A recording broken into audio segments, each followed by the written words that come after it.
नमस्कार, NMF news पर आप सभी का बहुत स्वागत। मैं हूं आपके साथ अभिषेक पुरी। क्या पाकिस्तान एक बार फिर से कोई हरकत करने की कोशिश कर रहा है?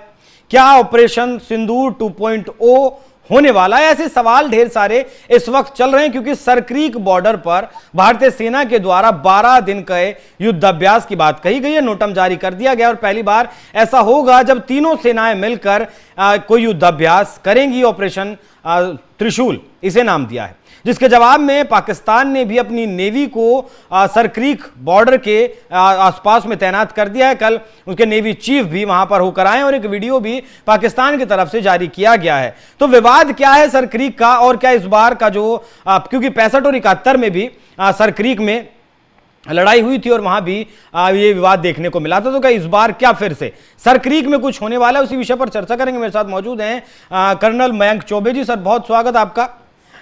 आपने सेना में तो रही हैं, साथ में आप जियोपॉलिटिक्स को भी बहुत बेहतर तरीके से समझते हैं, तो मैं चाहूंगा कि आप हमारे दर्शकों को समझाएं कि भारत पाकिस्तान के बीच में ऑपरेशन सिंदूर के बाद अब मौजूदा वक्त में क्या चल रहा है। अभिषेक जी, बहुत बहुत धन्यवाद अपने चैनल पर इनवाइट करने का मुझे। और मैं जो बात करूंगा थोड़ा सा मैं इतिहास में जरूर जाऊंगा, उसको खंगालने की कोशिश करूंगा, क्योंकि इस मसले को समझना जो है, इसके लिए इतिहास को समझना बहुत आवश्यक है। और इतिहास उसका जाता है सन 1908 में। 1908 में यहां पर बॉम्बे प्रेसिडेंसी का राज था, जो कि मौजूदा सिंध है। वहां पर बॉम्बे प्रेसिडेंसी चलती थी और उसके नीचे दक्षिण में होता था कच्छ का राजा।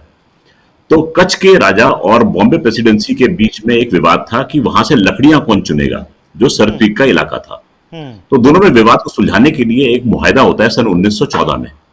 और वो मुआहदा ऐसा होता है कि उसमें बड़ी एम्बिग्विटी होती है, बड़ा पशुपेश में छोड़ देता है वो। और जो एग्रीमेंट ऐसा होता है कि जो इसके पूर्वी दिशा में जो आपका बॉर्डर आता है सरक्रीक के, वहां तक की लाइन दे दी गई कि भाई यहां तक तो सिंध गवर्नमेंट का राज होगा, क्योंकि सिंध आता था बॉम्बे प्रेसिडेंसी में। और बॉम्बे प्रेसिडेंसी जो इस समय नेगोशिएट कर रही थी, उसने सिंध गवर्नमेंट को यह छूट दी कि आपका बॉर्डर जो है वो पूर्वी तट तक आएगा सरक्रीक के। अब सरक्रीक जो है करीब 96 किलोमीटर लंबी है और जगह जगह पर 8 से 12 किलोमीटर चौड़ी है। तो एक तरीके की स्ट्रिप है, जो कि समुद्र की स्ट्रिप, जो कि धरती के अंदर जाती है, घुसती है। इसको इंग्लिश में एस्टुअरी कहते हैं। अच्छा, ये वैसे तो सूखी रहती है, लेकिन जब हाई टाइड आती है तो उसमें पूरा पानी भर जाता है। और जब पानी भरता है तो उसमें फिशिंग ट्रॉलर्स जो हैं वो निकलते हैं मछली के लिए, ढूंढने के लिए। तो ये एक पेक्यूलियर सी सिनेरियो बनती है वहां पर। और इस पेक्यूलियर सिनेरियो में इस तरीके से बॉर्डर का निर्धारण जो है होना असंभव सा हो जाता है। तो ऐसे में यह डिसीजन लिया गया कि 1914 के मुआहदे में कि पैरा नंबर 9 कहता है कि पूर्वी तट तक जो है वो सिंध की बाउंड्री रहेगी। लेकिन 10वें पैरे में एक थालवेग प्रिंसिपल होता है। थालवेग प्रिंसिपल कहता है कि जब दो देशों के बीच में कोई मैरिटाइम बॉडी होती है, यानी कि जल का एक स्रोत होता है, तो उसका सेंटर जो है वो बाउंड्री बनता है। तो भारत कहता है कि भाई थालवेग प्रिंसिपल के हिसाब से सरक्रीक के मध्य से जानी चाहिए इंटरनेशनल बाउंड्री। पाकिस्तान कहता है नहीं। 1914 में जो बात कही गई थी, जो कि बॉम्बे प्रेसिडेंसी में कही थी कि ये इसके पूर्वी तट तक जाएगी बाउंड्री, ये बाउंड्री रहेगी। यहां पर आके लड़ाई जो है शुरू होती है। अब आप बोलेंगे कि 8 से 9 किलोमीटर तक का एरिया है, इसके पीछे इतनी बड़ी लड़ाई आखिर होती क्यों है ना? सोचने वाली बात है। तो सन 1970 में United Nation Convention of Laws of Sea आता है। इसमें यह बताया जाता है कि जहां पर आपकी बाउंड्री होती है, उस बाउंड्री से लेकर 200 किलोमीटर की दूरी, 200 नॉटिकल माइल्स की दूरी तक आपका एक्सक्लूसिव इकोनॉमिक जोन रहेगा। अब एक्सक्लूसिव इकोनॉमिक जोन में आप चाहें तो अपने खनिज पदार्थ, तेल, गैस सबकी खोज कर सकते हैं। वो आपका इलाका रहेगा, वहां पर आपका आधिपत्य रहेगा। अब ये 8 से 9 किलोमीटर का एरिया, अगर आप जाएंगे 200 नॉटिकल माइल्स, तो ये करीब करीब 250 से 300 स्क्वायर किलोमीटर का एरिया बन जाता है। अब आप देख रहे हैं कि समुद्र के अंदर 250 से 300 किलोमीटर के एरिया है, अब डिक्टेट करता है इस छोटी सी शिफ्टिंग ऑफ बाउंड्री के लिए। तो अब दोनों देश कहते हैं भाई बाउंड्री हमारी ये है, पाकिस्तान कहता है हमारी बाउंड्री ईस्ट की तरफ है, भारत कहता है भाई यहां पर फिशिंग ट्रॉलर नेविगेट करते हैं, ये एक नेविगेबल वो है, वाटरवे है, इसलिए बाउंड्री जो है वो थालवेग प्रिंसिपल के हिसाब से यहां के मध्य में पास होगी। ये है मोटी मोटी हिस्ट्री इस लड़ाई को लेकर। सन 65 के युद्ध में भी इस बात को लेकर लड़ाई हुई थी। यहां पर बहुत आवागमन हुआ था, लेकिन फिर भी यहाँ पर स्टेटस को मेंटेन, अभी भी सर क्रीक का मसला जो था वो हल नहीं हुआ था। काफी चीजें हुई, सन 97 में हुई, सन 99 में होती हैं। लेटेस्ट जो थी सन 2012 में, इसके ऊपर हम दोनों देशों के बीच यानी भारत और पाकिस्तान के बीच में एक डिस्कशन होता है, और उस डिस्कशन में निर्णय इसलिए नहीं निकलता क्योंकि पाकिस्तान कहता है कि हम सर क्रीक के मसले को जोड़ेंगे कश्मीर और सियाचिन के मसले के साथ में, हम इसको अलग से डील नहीं करेंगे। तो वो उठ के टेबल से चला जाता है, मसला वहीं का वहीं खत्म हो जाता है। 2012 के बीच बाद में इसमें कोई प्रोग्रेस नहीं होती है। अब आता है 2025 का साल, जब पाकिस्तान 2025 में आए उससे पहले एक छोटी सी चीज, मतलब एक छोटा सा मुझे डाउट है, जितना मैंने पढ़ा है कि मनमोहन सिंह के वक्त में शायद दोनों देशों के बीच कुछ बातचीत हुई थी कि यहां से दोनों देश मिलकर तेल और गैस की खोज कर सकते हैं, निकाल सकते हैं। वो वाला जो पार्ट है वो भी बताइएगा सर। एक ट्राइब्यूनल का गठन किया गया था 2012 में, और वो कहेगा कि भाई कहां कहां पर आपका जोन है, आप कहां कहां पर काम कर सकते हैं। ट्राइब्यूनल का गठन जरूर हुआ था, लेकिन इसके ऊपर डिस्कशन जो था वो आगे बढ़ नहीं पाया था क्योंकि पाकिस्तान का अड़ियल रुख था। पाकिस्तान कहता है कि नहीं, हम जो है पूरे मसले को कंबाइन करेंगे कश्मीर के मसले के साथ में और सियाचिन के मसले के साथ में। तो पाकिस्तान नेगोशिएटिंग टेबल छोड़कर चला जाता है। यहां पर आके मसला जो है वो अटक जाता है। अब 2025 तक अगर आते हैं, ऑपरेशन सिंदूर होता है, और ऑपरेशन सिंदूर में हम दिखाते थे कि भाई हम घर में घुस के मारेंगे, और हमारे आप इस समय बाउंड्री को आप निर्धारित नहीं कर सकते, जहां हम बोलेंगे बाउंड्री वही रहेगी।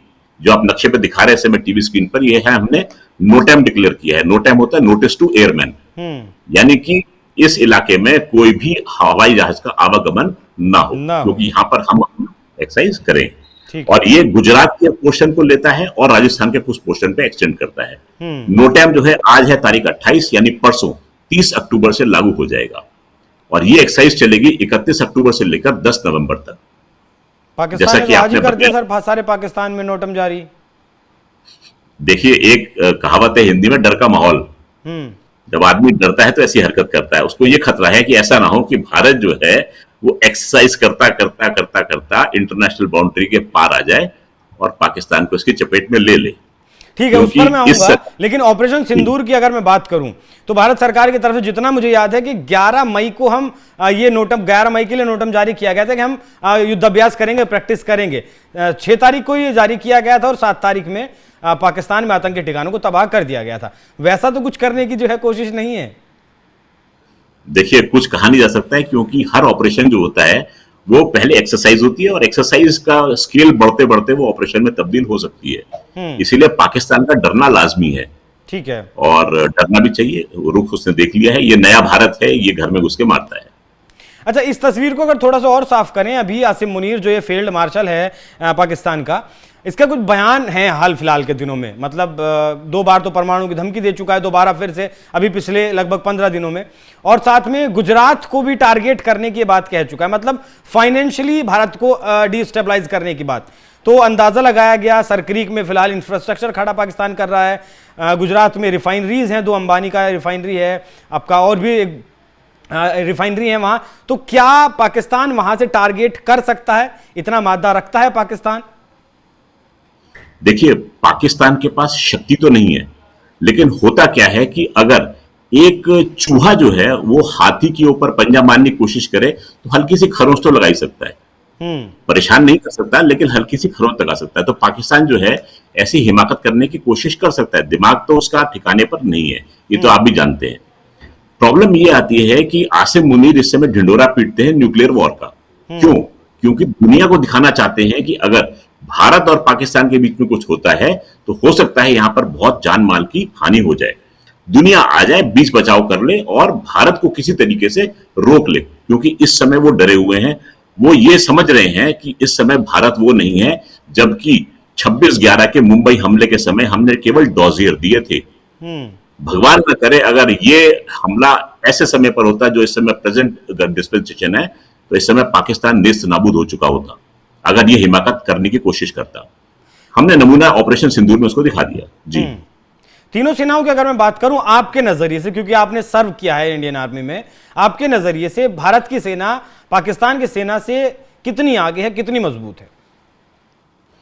अभिषेक जी, अगर आगे और मजबूती की बात की जाए तो देखिए, अंग्रेजी में कहावत है कंपेयरिंग एप्पल्स विद ऑरेंजेस, परंतु एप्पल और ऑरेंज मान के चलिए 2 फल हैं, इस समय पाकिस्तान जो है वो फलों की कैटेगरी में नहीं आ रहा है, ये मान के चलिएगा। तो बहुत जमीन आसमान का फर्क है।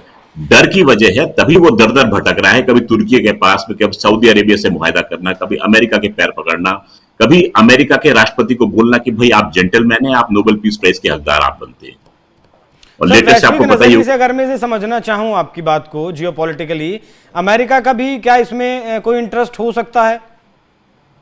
देखिए, अमेरिका का इंटरेस्ट है पाकिस्तान को जीवित रखना, क्योंकि पाकिस्तान एक ऐसा देश है जो भारत को हमेशा तंग करता रहेगा।